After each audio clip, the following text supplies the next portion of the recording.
Okay, now, how's everybody doing out there? Yes, it does seem quite shocking that we have lots of stuff going on in the news that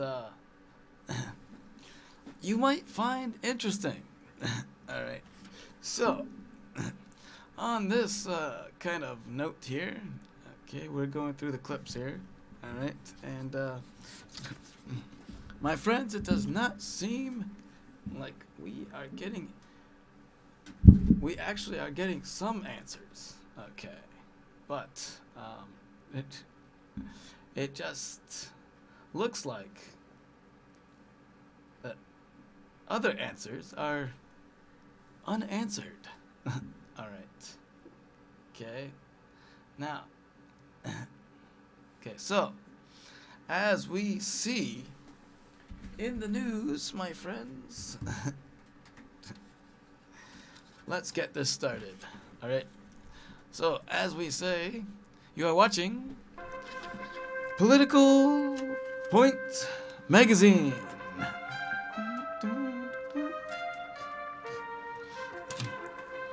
Where the right, well, where the right is right, and the left is always on the wrong side of history.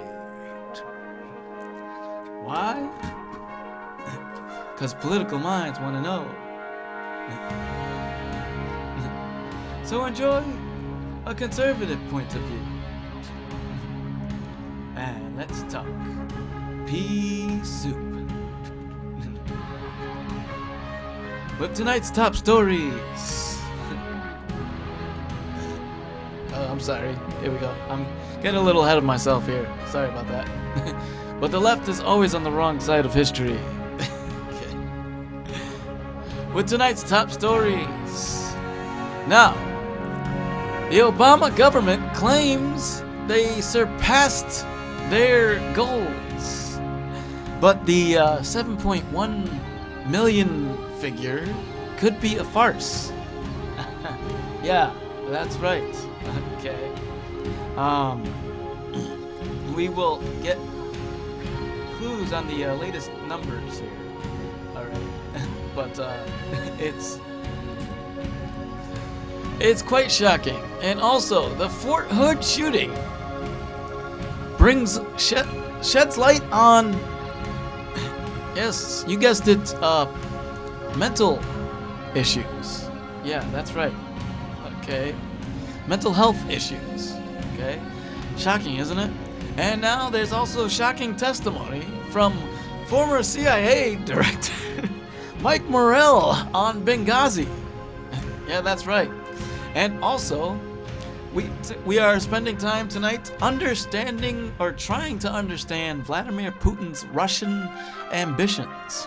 And also, could there be another GOP candidate, another Bush for president in 2016? We will talk about that and take it to the phones and talk to you, the viewers, as we take it on this Monday, the 7th of April. Yes. And welcome, my friends. Welcome. I am your humble host, William Mitro. Okay, now. Yes. All right, welcome, my friends. Yes, welcome. Okay. Here we are once again. Once again, we are enjoying another evening out there, and let me tell you, okay.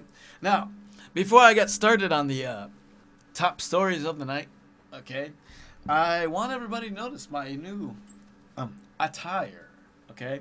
This will be my spring and summer attire. I will be probably wearing more vests, all right, but I think it looks pretty good, all right.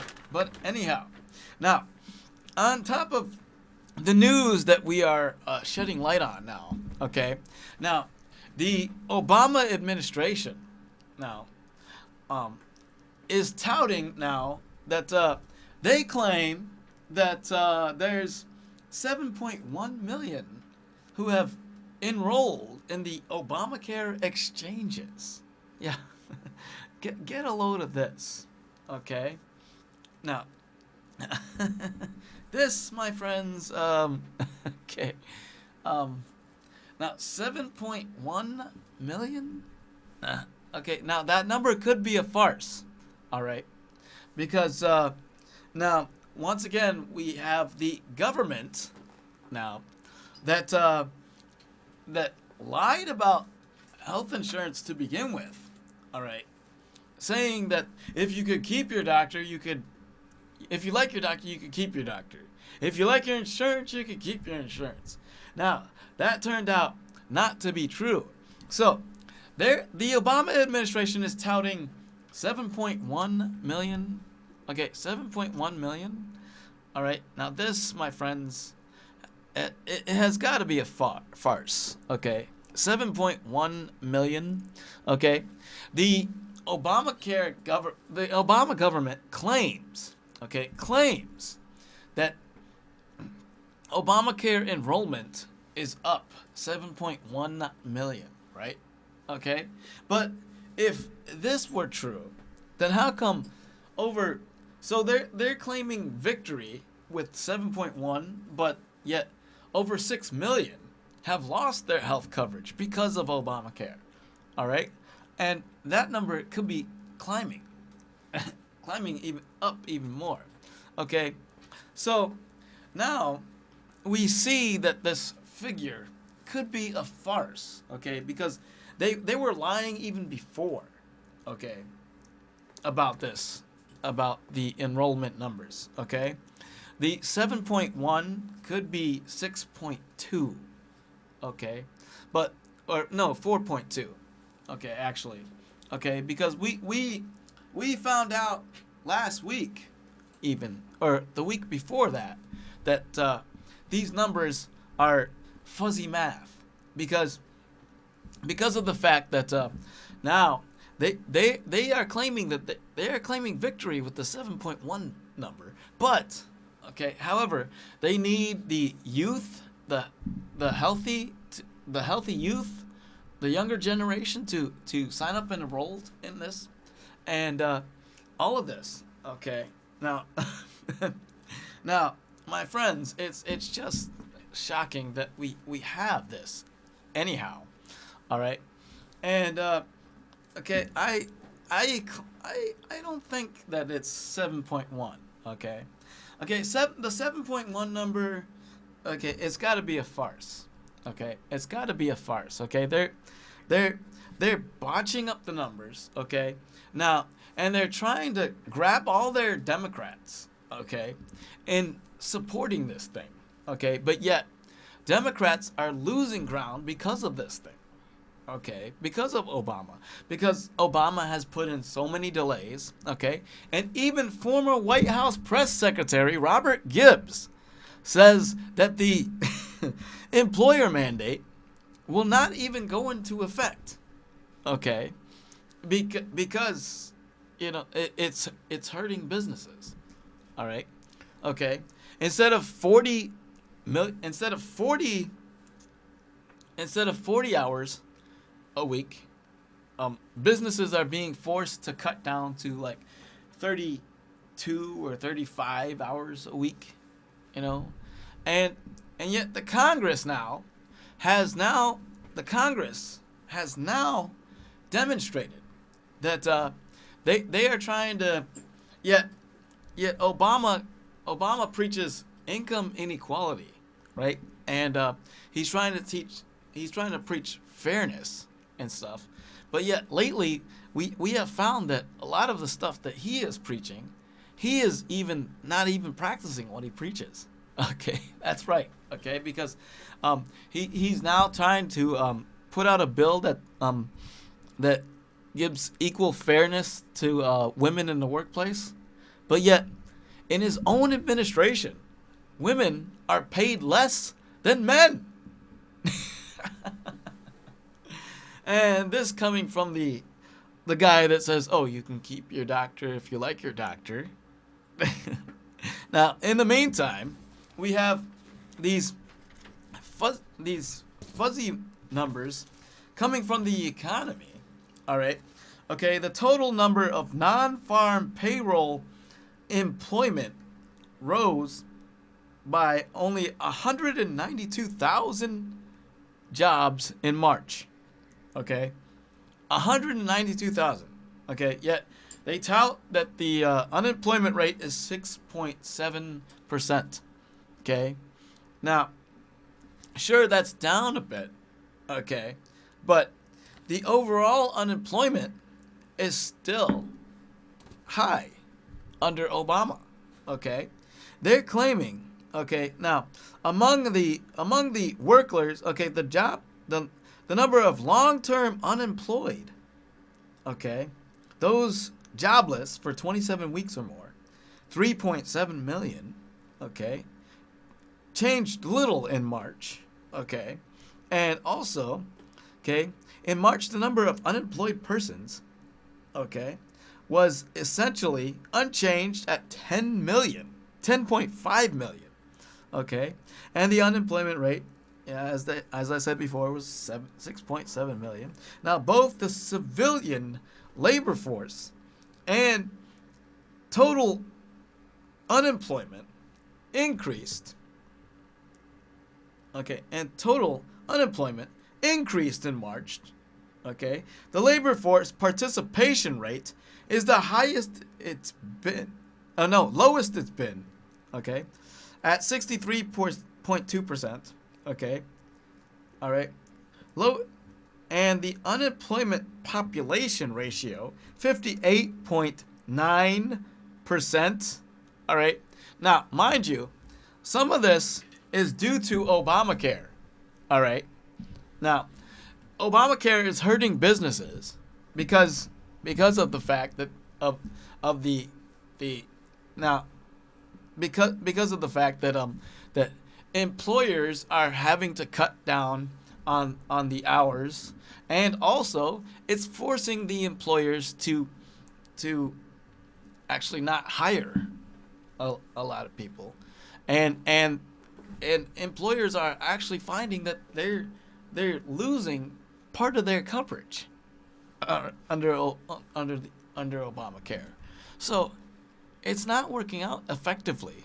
All right, and as I mentioned before, okay, as I have mentioned before, all right, this is very, very crucial.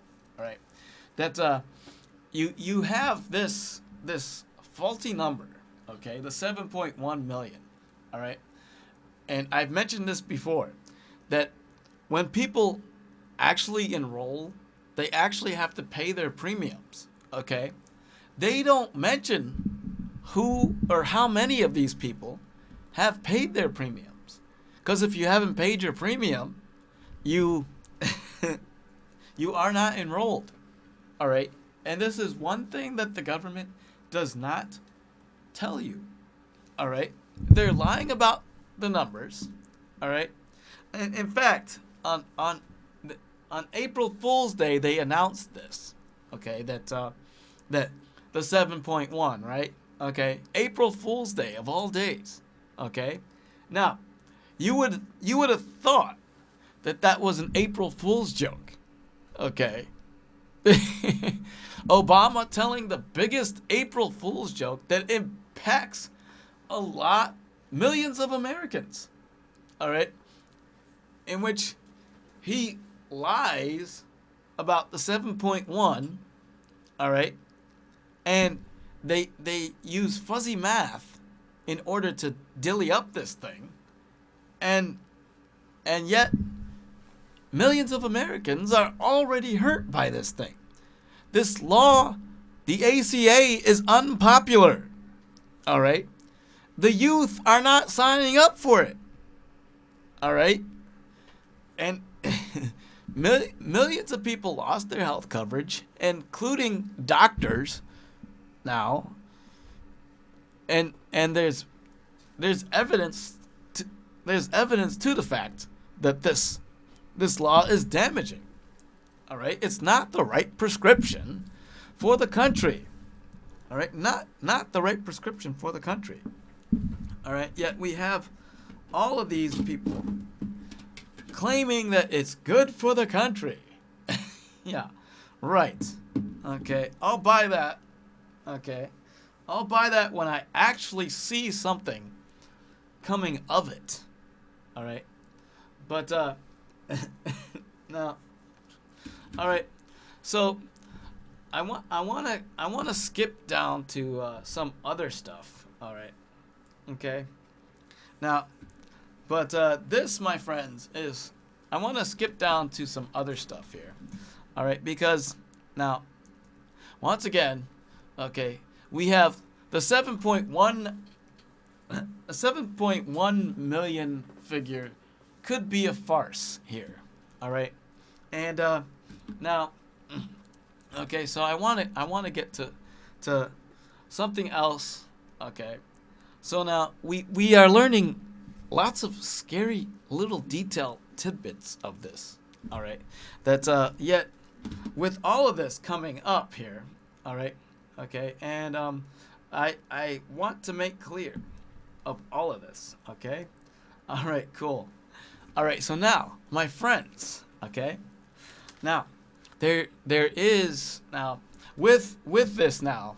Okay, the 7.1 figure being a farce. Okay, I would encourage people to try to get their own health insurance coverage because the Obamacare exchanges are not working. Okay, it's just another excuse to go on Medicaid, and the Medicaid enrollment I showed before has gone up dramatically, and this is just Medicaid is going broke, and which reminds me, okay, there's another thing that's a double-edged sword for the Obama administration. Okay, another thing that's a double-edged sword for the Obama administration. Okay, which is Medicare Advantage. Okay, because nearly a third of Medicare is contingent on Obamacare. Okay, but the Medicare Advantage, okay, Obama is forced with a decision to either cut a Medicare Advantage or not cut it. Okay, but he's damned if he does and damned if he doesn't. Okay, because number one, the Democrats are all cursed by Obamacare. All right, and so if he cuts Medicare, okay, he's gonna affect millions of Americans, millions of people that are already on this thing.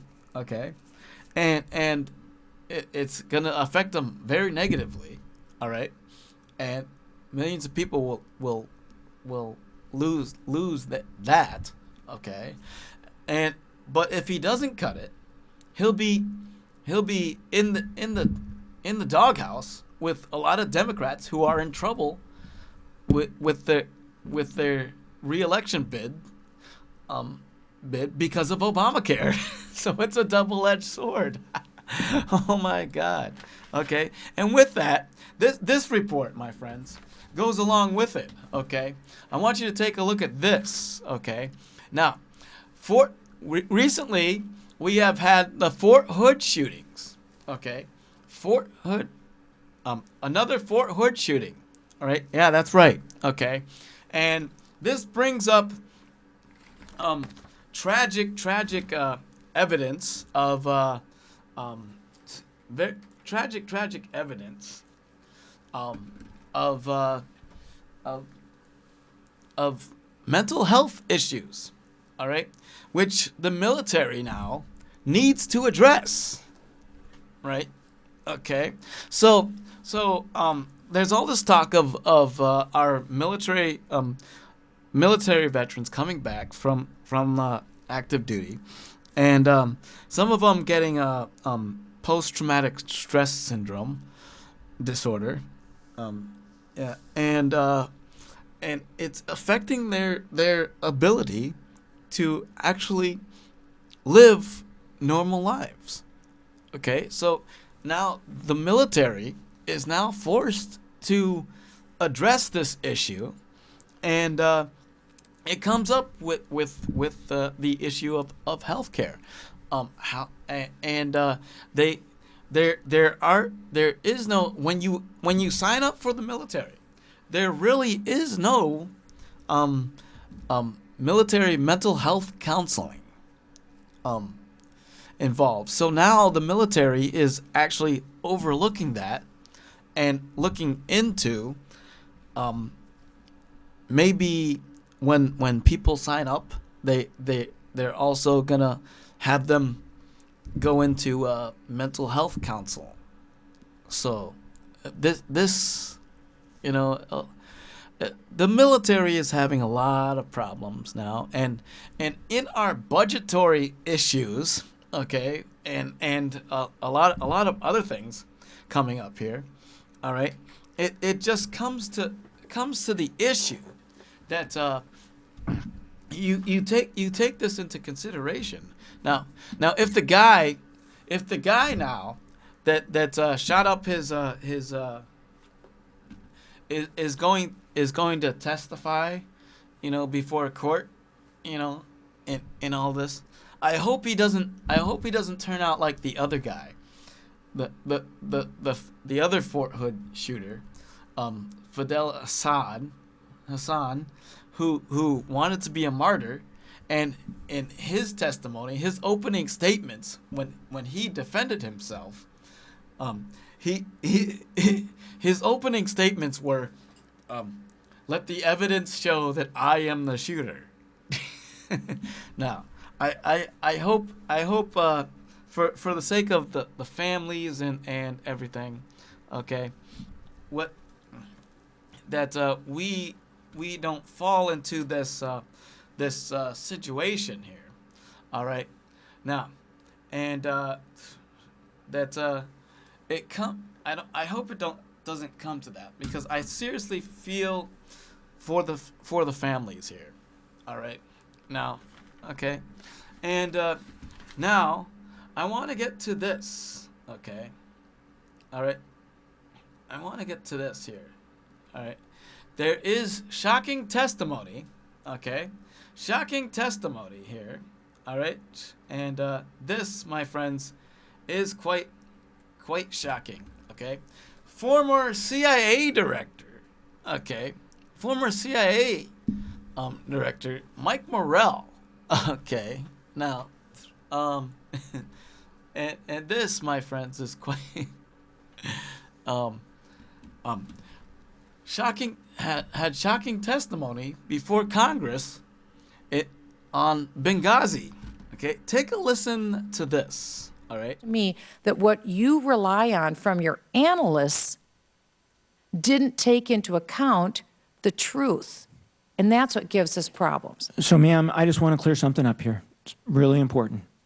There's an implication in what you're saying that the analysts were aware of the eyewitness accounts when they did their analysis, wrote it on the 12th, and disseminated it on the 13th. They were not aware.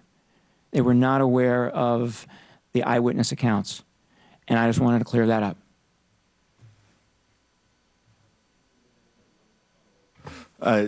Thank you, Mr. Chairman. Mr. Morell, I'm going back again to this intelligence report that you used on September 13th, or that you had in your possession on September 13th, called "Extremists Capitalized on Benghazi Protests." That's one you used, correct? Mm-hmm.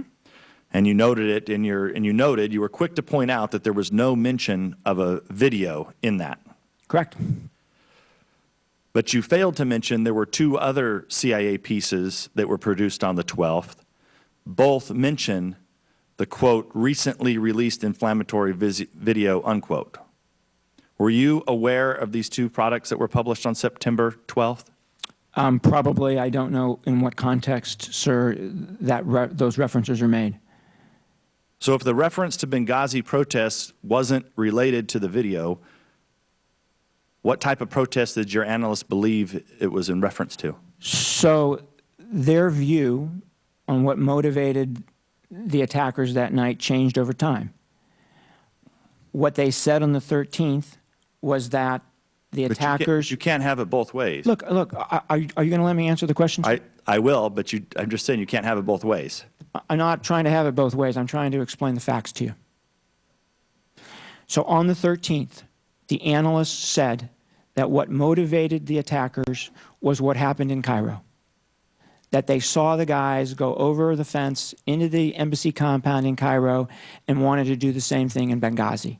They later added another possible motivation, which was Zawahiri's call for revenge for the death of Abu Yahya al-Libi. Those are the two motivations that the analysts have talked about, period. But if So your I don't analysts- understand. But why do your analysts ignore, if they went along with the protest, the Cairo protest, al-Libi protest, that's fine if we're taking it at your word. Why do they ignore the other two pieces that talk about the video and they don't include that in this analysis? I don't know the answer to that, sir. I yield back, Mr. Chairman. See, our time is out. I just want to clarify again for the public. I think this is important. The talking points are one of the data points in what concerns the committee as we look at all of the classified materials going forward, that the narrative just may not have been for a political campaign, which is beyond your position, Mr. Morell, but that narrative continued on afterward and subsequent. So we have seen the fact that we've seen the pulling back of certain counterterrorism programs that we believe leave dangerous Islamist extremists on the battlefield in a way that we wouldn't do before. We've seen the very fact that we have a number of individuals who have been left on the battlefield we know participated in a terrorist act that killed Americans in Benghazi, something that wouldn't have happened before. And our concern is trying to understand all of this and that narrative, and did that narrative bleed into what is real policy today, which is why you see members so frustrated about what are we doing to bring these people back. And if there are those who are involved in the decisions that don't believe that terrorism is alive and well, unfortunately, that it poses a threat, then you can see that narrative actually being implemented in a way that I think is dangerous to the United States. And that's why I think you see the concern of this committee. And by the way, behind closed doors in this committee, there is bipartisan concern, as you even saw today, about moving forward, about things that are not being done that we used to do, that I do believe puts America in a position to be more vulnerable. That's why I think you see the interest and the emotion today. I want to, again, thank you for your candid testimony today. I want to thank you for your 33 years. Someone told me you started when you were 11. I think your wife floated that to us. We do appreciate it, and thank you for being here voluntarily.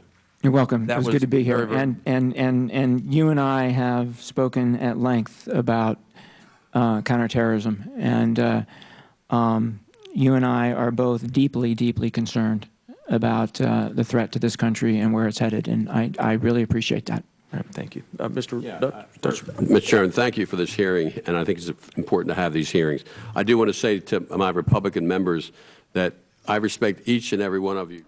Okay, well, now, in that testimony, now, Mike Morell has said that, testified to the fact that he relied on news analysts instead of actual people on the ground to assess the situation in Benghazi. All right, so instead of relying on intelligence agents on the ground, and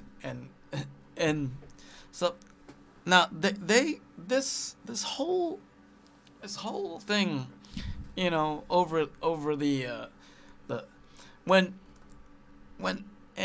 he himself even said that the analysts weren't really that reliable, and and why it's just bewildering that that anybody in high authority like Mike Morell would even rely on, you know, on analysts, you know, political analysts, you know, to even conduct an investigation into Benghazi and what caused the attack.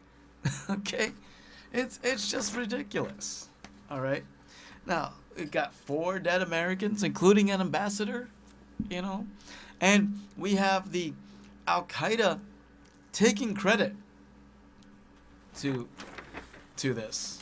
All right? Now, in the meantime, we have other problems at hand, okay? Trying to understand, okay?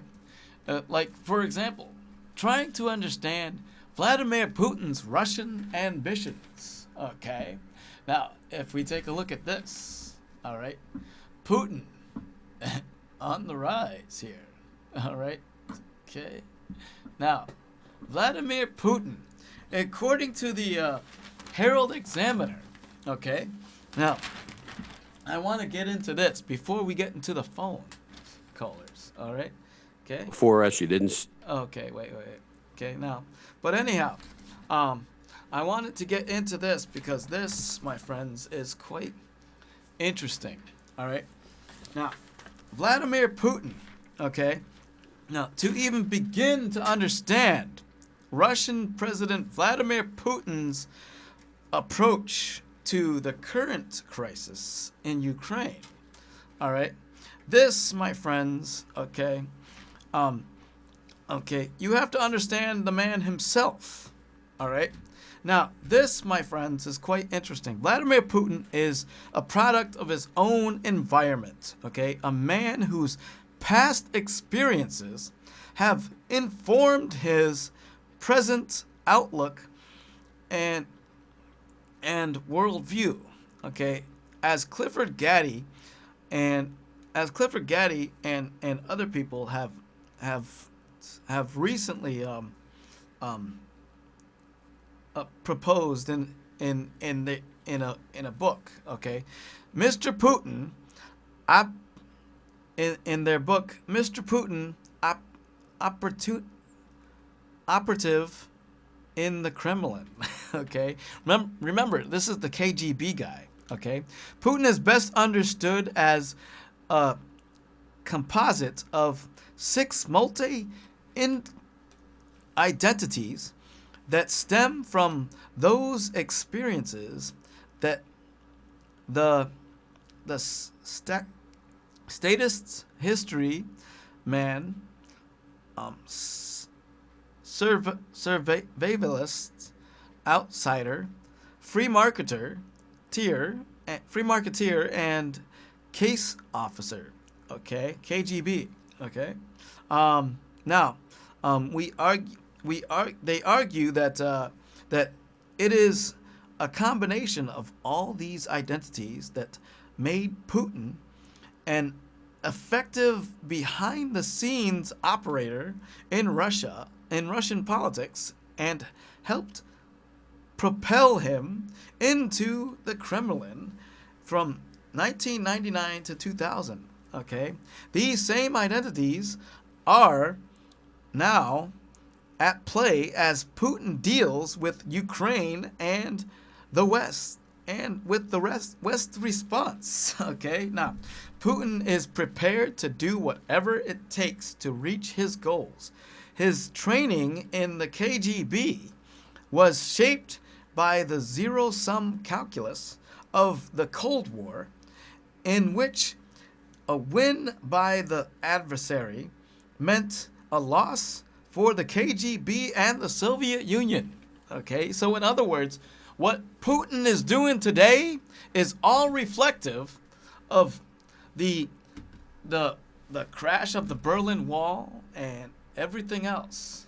All right, okay, and this, my friends, is just it's interesting, okay, that we have all of this, all right, going on, all right, and it's just, you can't trust the KGB guy, you really can't, all right, and this, and we understand all this now. Meantime, well, the U.S. has been trying to snub Putin, Okay, let's take a look at what Putin has been doing. He's making friends with the one who has the U.S. in their pocket. Yes, China's president. Yeah, look at him shaking hands with the guy. Yep, we see all this unfolding, and as it all unfolds, we now see that Putin now has us in his pocket, okay, and Putin is winning this Cold War. That's right, okay, Putin is winning this Cold War, okay. So, with all of this unfolding here, all right, we now see that Putin knows what he's doing, okay, and you can guess what's going on next in the guy's mind, all right, okay, and you know, I've always said that Obama is no Reagan, and there's no possible way with Obama's mindset that Obama's gonna clearly understand what Putin is doing to him. All right, okay. So we have this situation here, okay, where Putin now has us in the pocket. Yeah, that's right. Okay, so what's Putin's next move? Okay, we now know that we now also know that Putin, okay, Putin of all people, okay, Putin is also playing dictator and chief. All right, he is. We now learn that Putin has claimed control of all the media in Russia and Ukraine. Okay, and and in fact we now know that one journalist was banished from Russia recently. All right. Okay. Okay. Hold on a second. Okay. Hold on 1 second on the calls. All right. Yes. Okay. That's very nice. All right. Okay. Hold on 1 second on the calls because I have one little tidbit of information here. Okay. Okay. That I want to express to everybody. All right. Okay. Because it's very crucial. Okay. In this election season. Okay. Now. Okay, I know people are jumping ahead and trying to guess who's gonna run in 2016. Okay, now the Democrats are trying to tout Hillary and all of this other mess. Okay, but and the Republicans now we know that a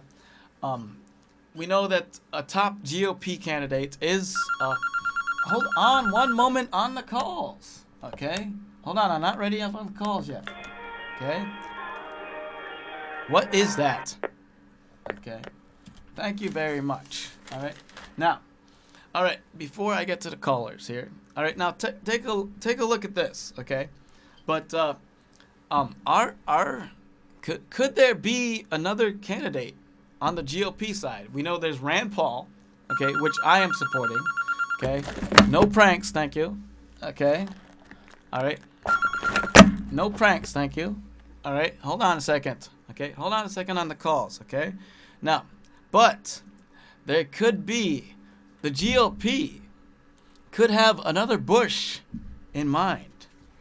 Okay, that could run in 2016. All right, take a look at this. All right. And it turns out that not running has generated more interest than if I said I was running. It's kind of weird. I'm not that smart, I promise you. It wasn't, it just kind of happened that way. And so I go about my business each day trying to avoid having to think about it. I got a lot of work to do. And I have a fulfilled life. And at some point, it won't be a year from now. Marking it down. End of the year, I'll make a decision. Former Florida Governor Jeb Bush might make a run for the presidency. As you saw in that clip, he might. He said he hasn't decided yet, but probably by the end of the year. So December 31st, he could decide. All right. Now, so we'll take it to the calls on that note. Okay. Hello, you're on the air. What's on your political mind? Yeah, thank you. We'll have no pranks on this show here. All right. But anyhow, Florida Governor Jeb Bush. Okay. Okay, Florida Governor Jeb Bush. All right. And could have sway. Okay. In fact, the polls show here, okay, that Huckabee. Okay. In fact, Bush is actually under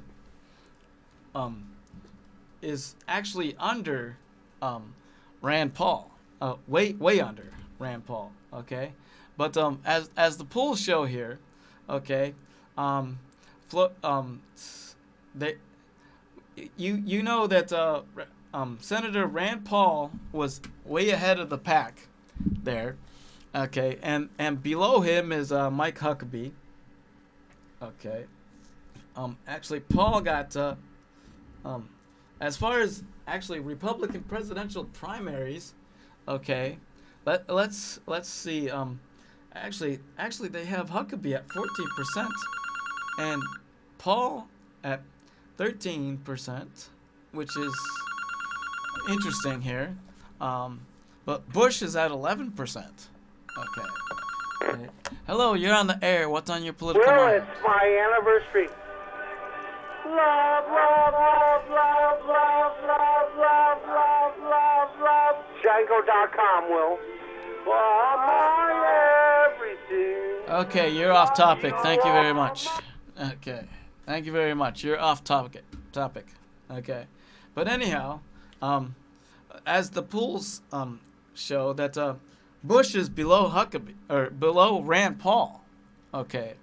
In as far as presidential primaries go. All right. Now, and then Chris Christie is below Bush even. All right. At 10%. All right. So we have these candidates, okay, and Mike Huckabee is a force to be reckoned with. All right, right here. All right. But this, my friends, is quite interesting. Okay. When you take a look at. Yes, they broke the law. Okay. But anyhow, this is Bush speaking about the illegal immigration. Okay. Take a look at this. All right. Yes, they broke the law, but it's not a felony. It's kind of it's an act of love. It's an act of commitment to your family. I honestly think that is a different kind of crime that there should be a price paid, but it shouldn't rile people up that people are actually coming to this country to provide for their families. And the idea that we're not going to fix this but with comprehensive reform ends up trapping these people when they could make a great contribution for their own families, but also for us. See, so now again, he's very controversial, but me personally, I would like another Bush in the White House, but I'm supporting Rand Paul, all right, and people are now looking at Jeb Bush because he's a very successful governor, okay. When he was governor of Florida, they had a tremendous, great economy, and he was always on top of things when hurricanes came through, and he knows how to create jobs and thrive the economy, and so he has experience, okay, and he would be a force to be reckoned with, okay. Now, and he's very popular amongst the American people, and he has a good record, all right. But when compared to so people are looking at what people are looking at now as far as the GOP are concerned, okay. Now I want to show another clip of Jeb Bush, okay, this one I find quite interesting. Okay, let me take a look at this. I think we need to have that kind of optimistic sense again. But when we grew up, we were told that this was the greatest country on the face of the earth, and we believed it. And I think America needs to have that more hopeful, optimistic feeling again. Now, Okay, so now exactly, and I think a lot of Americans share that view. Okay, now, and in this, all right, I think, okay, now I think a ticket, okay, with Rand Paul and Jeb Bush would probably be a winning ticket for the GOP. All right, whether it be Rand Paul for president and Jeb Bush as vice president, or the other way around, I would be happy with that entirely. All right. So you're on the air. What's on your political mind? My political mind is, well, I had the first Motown album as a producer, as a promoter. It was the Four Tops Live in 1964, where blacks weren't able to bury next to white people in funerals. We cannot go back after 8 years of Obama. We need to continue on an evoluted society. Yes, so we need to elect the Republicans. Well, thanks. Yes. Don't forget Casablanca as well. You're correct. Thank you. Thank you. Okay. All right. Yes. So we need to fix the course that we're on. All right. And in other words, don't vote Democrat. Okay. It's just not working right. Okay. So we have plenty of good candidates on the right, now, okay, with Marco Rubio, Rand Paul, Jeb Bush might come into the fray, all right. I would also like to see Newt Gingrich run again, okay. Now, if we had a ticket where Rand Paul was in it, okay, maybe as president, and if he picked Jeb Bush as his vice president, and if he had Newt Gingrich in the administration, okay, that would be an awesome administration, because now we have no transparency in our government. Okay, I am seriously striving for Rand Paul. Okay, but if Jeb Bush comes into the fray, okay, I think Jeb Bush is more